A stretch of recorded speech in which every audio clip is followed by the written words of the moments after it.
یہ تین آیات مبارکہ بندے کی طرف سے اللہ تبارک و تعالیٰ کے ہاں ایک دعا اور ایک درخواست ہے، جبکہ درمیان والی آیت ایاک نعبد و ایاک نستعین یہ مشترک آیت مبارکہ تھی کہ اس میں ایک طرف اللہ تبارک و تعالیٰ کی حمد و ثنا کا پہلو بھی موجود ہے اور اس کے ساتھ ساتھ بندے کی طرف سے دعا اور درخواست کا پہلو بھی موجود ہے۔ تو آیت مبارکہ اہدنا الصراط المستقیم، یہاں سے اب آپ یوں سمجھ لیں یا اس کو یوں سمجھیں کہ یہ آیت مبارکہ سورہ فاتحہ کا مرکزی مضمون ہے، کیونکہ یہاں اللہ تبارک و تعالیٰ سے ہدایت مانگی گئی، صراط مستقیم کی ہدایت مانگی گئی، اور ظاہر ہے سب سے بڑی کامیابی سب سے بڑی وہ یہی ہے کہ کسی بھی انسان کو اللہ تعالیٰ ہدایت کی دولت عطا فرما دے اور اس کو صراط مستقیم پہ چلا دیں، یہ سب سے بڑی کامیابی ہے۔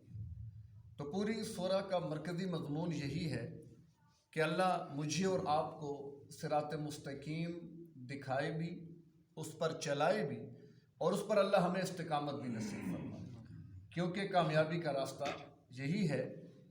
یعنی صراط مستقیم کا معنی ہی کیا ہے؟ سیدھا راستہ، یعنی وہ راستہ کہ جس پر پیچ و خم نہ ہو، زیادہ موڑ نہ ہو، بس چلتے چلتے وہ آپ کو منزل مقصود تک پہنچا دے۔ تو اس آیت مبارکہ میں انسان کی طرف سے اللہ تبارک و تعالیٰ کے حضور ایک دعا ہے، ایک درخواست ہے کہ یا اللہ تو ہمیں صراط مستقیم کی ہدایت عطا فرما۔ اب چونکہ سورہ فاتحہ یہ نماز کے اندر پڑھی جاتی ہے، ہر نماز کی ہر رکعت کے اندر اس کی تلاوت کا حکم دیا گیا، اور اس میں جہاں آپ سورہ فاتحہ کی تلاوت کرتے ہیں تو اسی ضمن میں آیت مبارکہ اہدنا الصراط المستقیم کی بھی تلاوت کرتے ہیں، یعنی یا اللہ تو ہمیں صراط مستقیم عطا فرما۔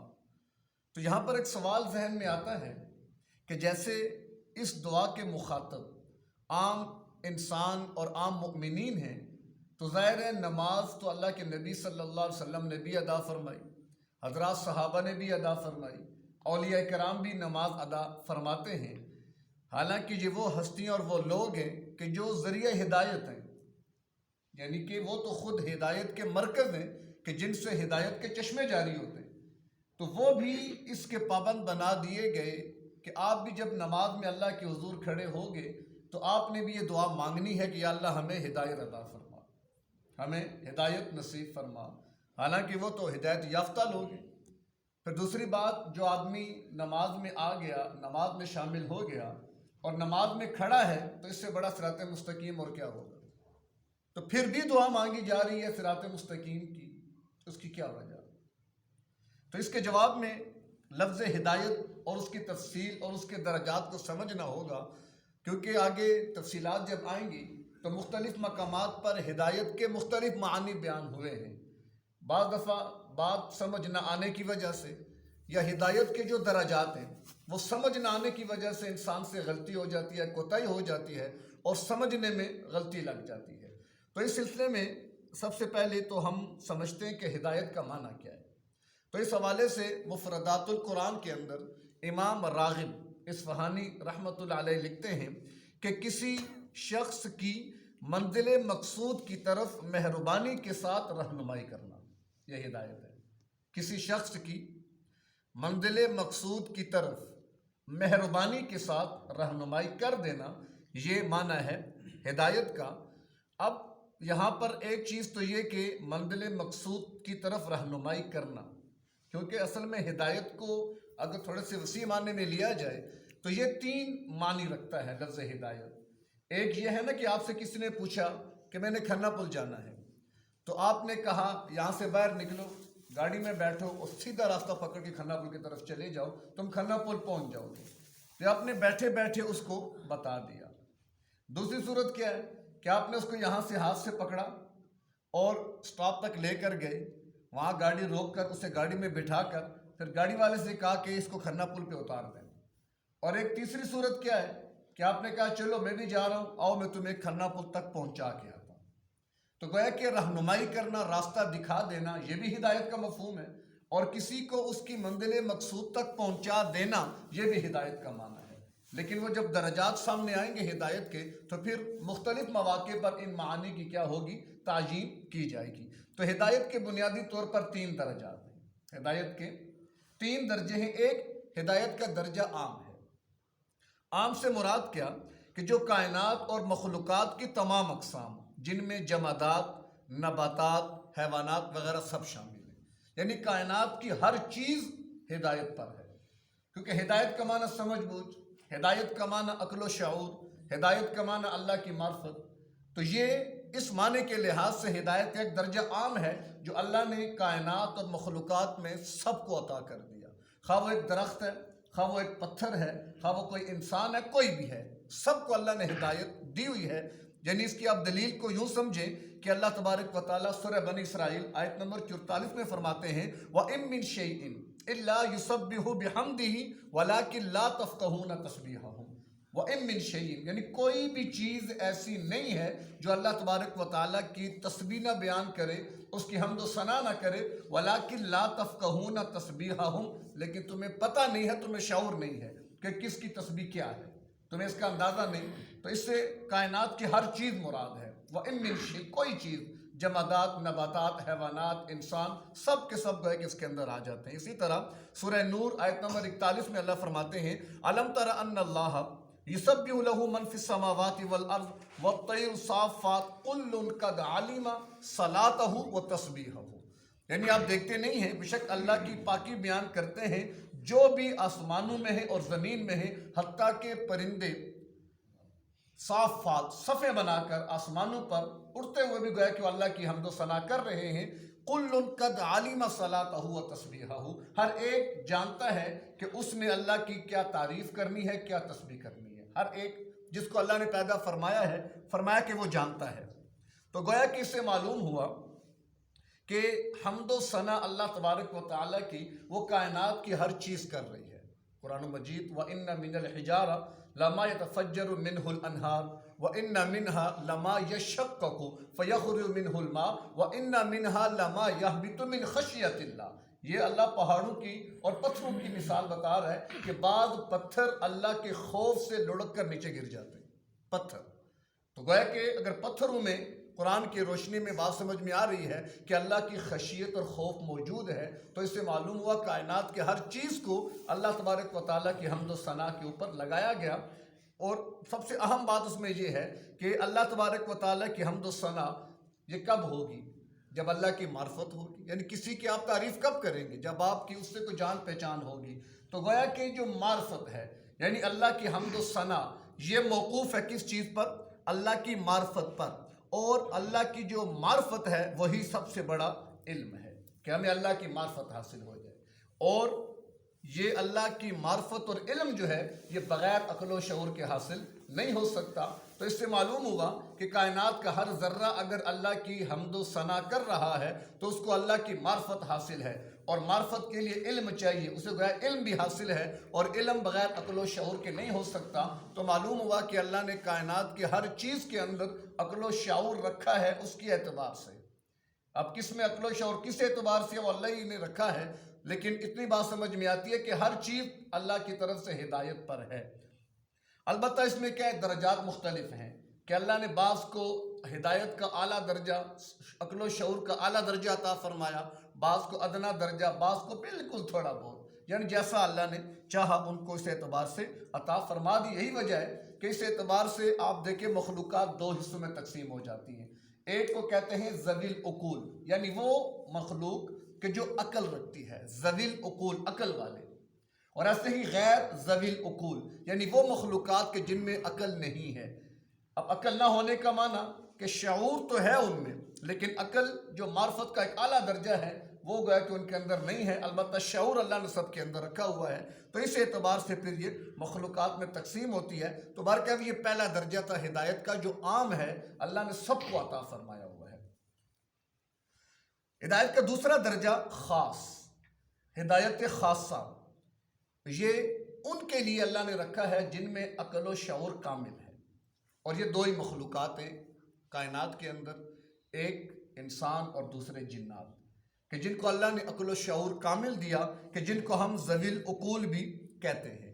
کیونکہ اللہ قرآن میں فرماتا ہے وَمَا خَلَقْتُ الْجِنَّ وَالْإِنسَ إِلَّا لِيَعْبُدُونِ، کہ ہم نے جنات اور انسانوں کو پیدا کیا اپنی عبادت کے لیے، اور عبادت کے لیے ہدایت شرط ہے، عبادت کے لیے اللہ کی معرفت شرط ہے۔ تو گویا اللہ نے انسان اور جنات کو معرفت اور ہدایت عطا فرمائی ہے، اور خاص عطا فرمائی ہے کہ جس کی بنیاد پر وہ مکلف ہیں۔ پھر اللہ نے ان کی طرف ہدایات نازل فرمائی، انبیاء آئے، آسمانی کتابیں آئیں، اور ان کو پابند بنایا کہ جو مان گیا وہ کامیاب ہو گیا، مومن مسلمان کہلایا، جس نے نہ مانا انکار کر دیا وہ غیر مسلم، وہ کافر بن گیا۔ تو برکب یہ ہدایت کا خاص درجہ ہے کہ جو اللہ نے ذوی العقول یعنی انسانوں اور جنات کو عطا فرمایا ہوا ہے۔ اور ہدایت کا تیسرا درجہ اخص الخاص درجہ، جسے اخص الخاص درجہ کہا جاتا ہے، تو یہ وہ ہدایت کا درجہ ہے جو اہل ایمان اور متقین کے ساتھ مخصوص ہے۔ یعنی اللہ نے متقی اور اہل ایمان جو اعلیٰ درجے کے ہیں، دیکھیں میں بھی آپ بھی اہل ایمان میں شامل تو ہیں، لیکن ہمارے ایمان کا وہ درجہ نہیں ہے جو ایک درجہ اور لیول ہونا چاہیے، کیونکہ ہم اپنے قرب و جوار میں اپنے ملنے ملانے والوں میں دیکھتے ہیں کہ بعض کا اللہ کی ذات پر یقین کس درجے کا ہے، بعض کا کس درجے کا ہے، بعض بیچارے بالکل کمزور ہیں، بعض یقین کے اعلیٰ اور درجے اور اعلیٰ معیار کے اوپر چلے جاتے ہیں۔ تو برکت یہ اللہ تبارک و تعالیٰ نے اخص الخاص درجہ رکھا ہے جو اہل تقوی اور اہل ایمان کو اللہ عطا فرماتا ہے، اور اس کا دوسرا نام توفیق ہے۔ اس سے ہدایت جو اخص الخاص ہے، اس کا دوسرا نام توفیق۔ توفیق کسے کہتے ہیں؟ یعنی ہم بھی دعائیں کرتے ہیں یا اللہ ہمیں توفیق عطا فرما، نماز کی توفیق، نیکی کی توفیق، خیر کی توفیق۔ توفیق ہوتا کیا ہے؟ ہم توفیق میں اللہ سے کیا مانگ رہے ہوتے ہیں؟ تو توفیق کہتے ہیں ایسے اسباب اور حالات پیدا ہو جائیں، ایسے اسباب اور ایسے حالات پیدا ہو جائیں کہ قرآنی ہدایات کا قبول کرنا اور ان پر عمل کرنا آسان ہو جائے، یہ ہوتا ہے توفیق۔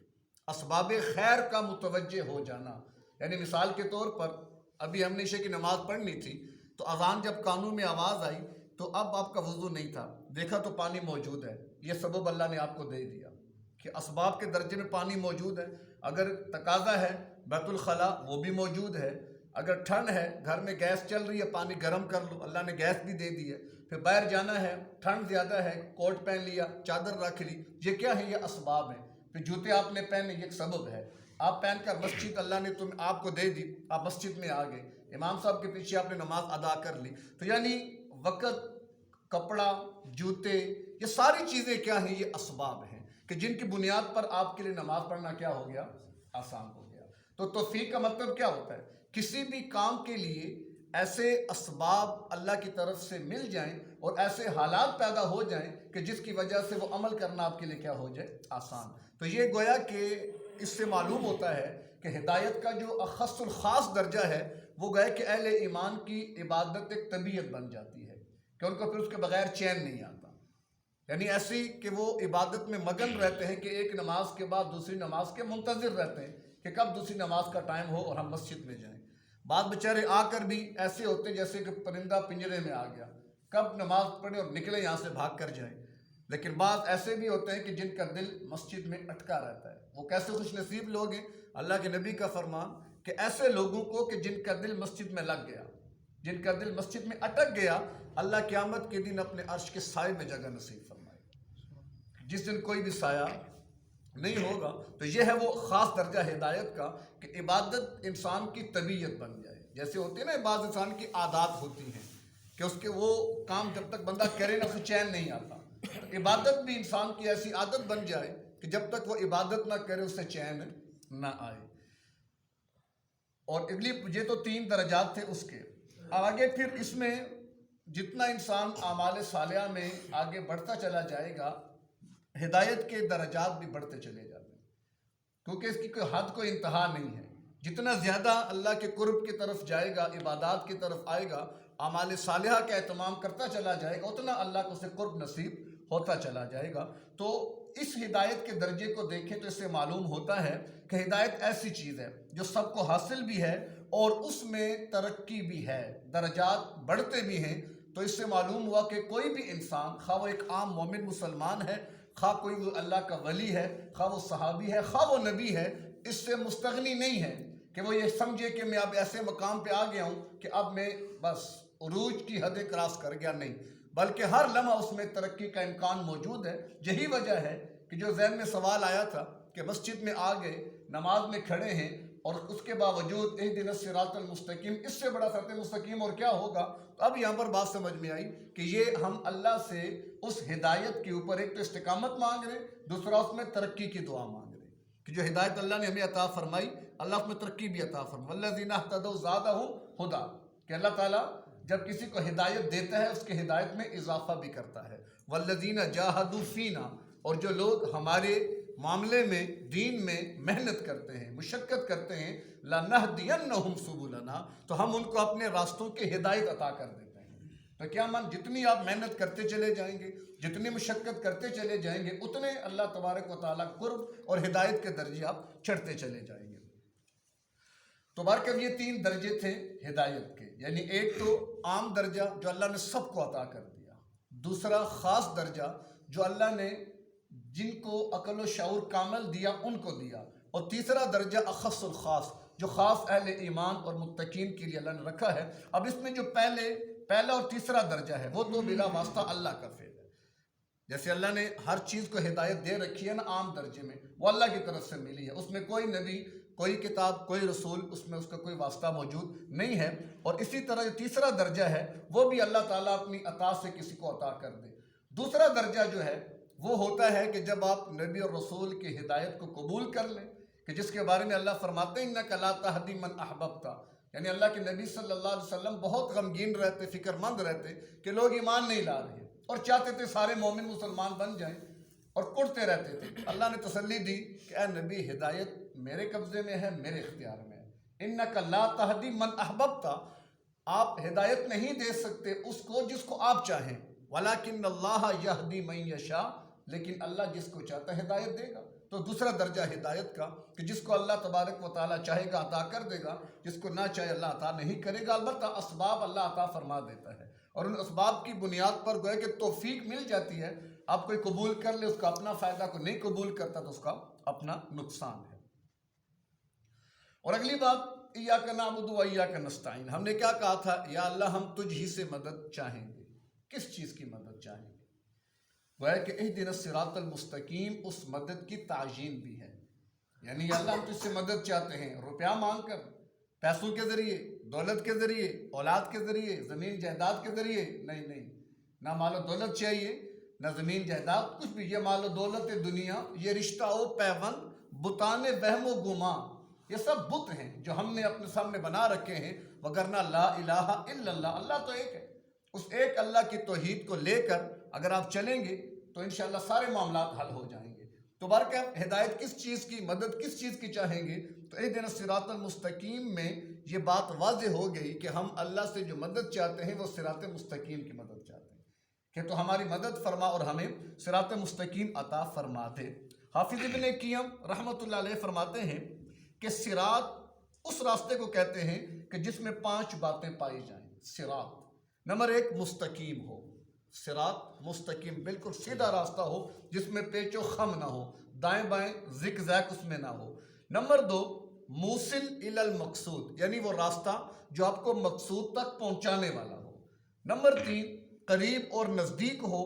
نمبر 4 وسیع اور کشادہ ہو، اور نمبر 5 اس کے سوا مقصود تک پہنچنے کا کوئی اور راستہ نہ ہو۔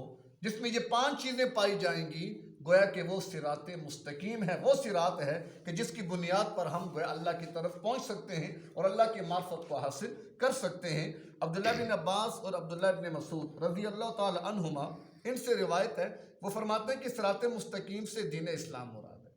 اہدنا الصراط المستقیم، یا اللہ ہمیں صراط مستقیم عطا فرما، تو فرماتے ہیں اس سے مراد دین اسلام ہے، یعنی ہمیں اسلام جو بطور دین اللہ نے اتارا ہے، بطور دین، کیونکہ دین کا معنی نظام بھی ہے، دین کا معنی قانون بھی ہے، دین کے معنی اصول ضابطے بھی ہیں، تو گویا کہ وہ قانون، وہ نظام، وہ اصول، وہ ضابطے جو اسلام نے دیے، یا اللہ ہمیں وہ عطا فرما۔ اس میں گویا کہ مکمل دین اور جامعیت اس کے اندر پائی جاتی ہے۔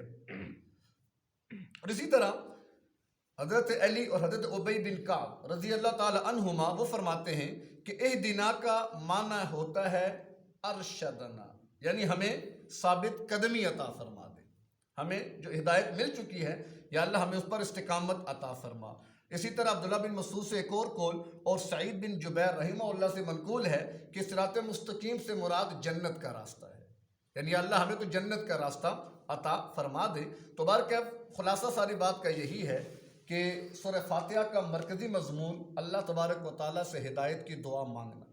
ہدایت کیا ہے؟ کہ کسی کی منزل مقصود تک مہربانی کے ساتھ رہنمائی کر دینا تاکہ اس تک وہ پہنچ سکے۔ اور آگے اس کے 3 درجات ہیں، ایک عام درجہ، ایک خاص درجہ اور ایک اس سے بھی زیادہ خاص درجہ۔ اور ہدایت کے حصول میں اس کے درجات کس طرح ہیں؟ نمبر 1 طلب، یعنی ہدایت بغیر طلب کے نہیں ملتی۔ ہدایت کے حصول کے لیے طلب شرط ہے، طلب ہوگی تو بلال حبشہ سے جو آیا ایمان قبول کر لے گا، صہیب روم سے آ کے قبول کر لے گا، سلمان فارس سے آ کے قبول کر لے گا۔ طلب نہیں ہوگی تو وہ چچا ابو طالب جنہوں نے کتنی خدمت کی، کتنا آپ کی پہرے داری چوکیداری کی، اس کے باوجود طلب نہ ہونے کی وجہ سے وہ بغیر ایمان کی دنیا سے چلے گئے۔ تو ہدایت کا پہلا درجہ کیا ہے؟ طلب، کہ آپ کے اندر طلب موجود ہو۔ نمبر 2، اس طلب کی بنیاد پر اللہ ہدایت عطا فرما دیتا ہے، تو دوسرا درجہ وہ ہدایت کا ہے۔ اور آگے نمبر 3 ربط قلب، یعنی اس ہدایت پر استقامت اللہ ہمیں عطا فرمائے، کیونکہ ہدایت مل گئی، خطرہ تو موجود ہے کہ اللہ معاف فرمائے کہیں کسی موقع پر ایمان سے ہاتھ نہ دھو بیٹھے، ایمان ضائع نہ ہو جائے۔ اللہ کے نبی صلی اللہ علیہ وسلم کا فرمان کہ قرب قیامت کی علامات میں ایک وقت ایسا بھی ہوگا کہ لوگ صبح کو مومن ہوں گے، شام کو کافر ہو جائیں گے، شام کو مومن ہوں گے، صبح اٹھیں گے تو کافر ہوں گے۔ آج کل ہمارے معاشرے میں دیکھ لیں، ایسے الفاظ، ایسے جملے، ایسی باتیں موجود ہیں کہ جو ہم کرتے ہیں ہنسی مذاق کے لیے، لیکن وہ ہمیں دائرہ اسلام سے خارج کر دیتی ہیں۔ اللہ کی ذات کے حوالے کو لطیفہ بنا لیا، فرشتوں کے متعلق لطیفے بنا لیے، قبر کے بارے میں لطیفے بنا لیے، مسجد علماء کے بارے میں لطیفے بنا لیے۔ یہ سارے اسلام کے شعائر ہیں، اور اسلام کے شعائر میں سے کسی کا مذاق اڑانا ایمان کہاں باقی رہے گا؟ ان کی تعظیم کرنی ہے۔ وَمَن يُعَظِّمْ شَعَائِرَ اللَّهِ یا حرمات اللہ، قرآن میں بھی تفصیلات آگے آ رہی ہیں کہ اللہ کے شاعر ہیں، ان کی تعظیم کرنا ہی ضروری ہے ہمارے لیے۔ تو بعض وقت ایسی چیزیں ہوتی ہیں انسان سے کہ جس کی وجہ سے وہ ایمان سے خارج ہو جاتا ہے۔ تو بہرکیف طلب، اس کے بعد ہدایت، اس کے بعد ربط قلب یعنی استقامت، کہ اللہ ہمیں اس پر استقامت نصیب فرمائے۔ کیا مانا؟ کہ ایک تو اس کے دنیا میں رہتے ہوئے ہدایت کے جو تقاضے تھے وہ پورے کرنے کی اللہ ہمیں توفیق عطا فرمائے، اور اسی ہدایت پر اللہ ہمیں اٹھا لے کہ ہم ایمان اور ہدایت کے ساتھ اللہ کے حضور پیش ہو جائیں۔ تو پھر انشاءاللہ امید ہے اللہ تبارک و تعالیٰ بخشش فرما دیں گے۔ تو اللہ ہمیں بھی ہدایت کاملہ نصیب فرمائے اور اس پر استقامت نصیب فرمائے۔ وآخر دعوانا ان الحمدللہ رب العالمین۔